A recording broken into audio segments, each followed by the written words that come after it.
SCP-001 yoki boshqacha qilib aytganda darvoza qo'riqchisi.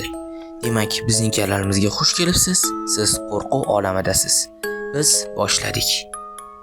Birinchi bo'lib SCP-001 haqidagi ma'lumotlardan boshlaymiz. SCP-001 darvoza qo'riqchisi. U bormi yoki yo'q aniq emas, chunki SCP-001 ning ikkita aniq obyekti bor. SCP-001B va SCP-001A. SCP-001A bu prototip. SCP-001B esa darvoza qo'riqchisi. Bu ikkalasining qaysi biri haqiqiy ekanligi SCP jamg'armasi ma'lumotlarida aniqlashtirilmagan. Shunchaki biri ikkinchisini berkitadi. Haqiqiy anomaliya sir tutiladi. SCP-001 darvoza qo'riqchisi jamg'arma tomonidan aniqlangan eng xavfli va ehtimoliy nazariyalarga ko'ra eng qudratli anomaliya bo'lib qolmoqda. Ushbu anomaliyaning eng xavfli tarafi uning dahshatli qilichidir. Undan zarba yergan odam hattoki titanlar darajasida kuyib ketadi. U SCP jamg'armasi tomonidan Keter toifasiga kiritilgan. Unga yaqinlash imkonsiz.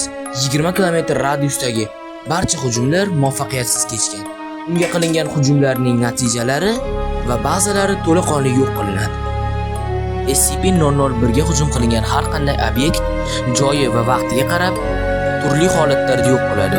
Ayrimlari o'sha onning o'zida, ayrimlari esa birozdan so'ng. SCP-001 bilan qilgan barcha tajribalardan so'ng SCP-001 ga qilingan bazalar eng asosiy obyekt bo'ladi. Hikoyaning eng qiziq joyi ham shu yerda. SCP-001 ga hujum qilingandan so'ng bevosita barcha bazalar yo'q qilinadi. Hattoki 20 km radiusdagi barcha kerak bo'lmagan bazalar, agentlar va qurollar ham yo'q qilingan. Bundan bilsak bo'ladiki, SCP jamg'armasi o'zining tajriba kalamushlarini, agentlarni va hattoki foydasiz anomaliyalarni ham qadrlamaydi.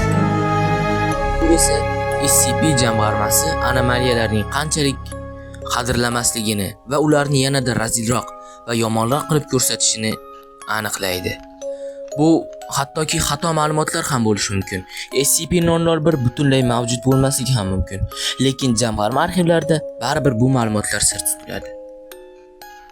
Shu yerda biroz lirik chekinish qilsak, biz shu paytgacha sizdan kanalimizga obuna bo'lishni va videoga like bosishni ko'ramaganmiz.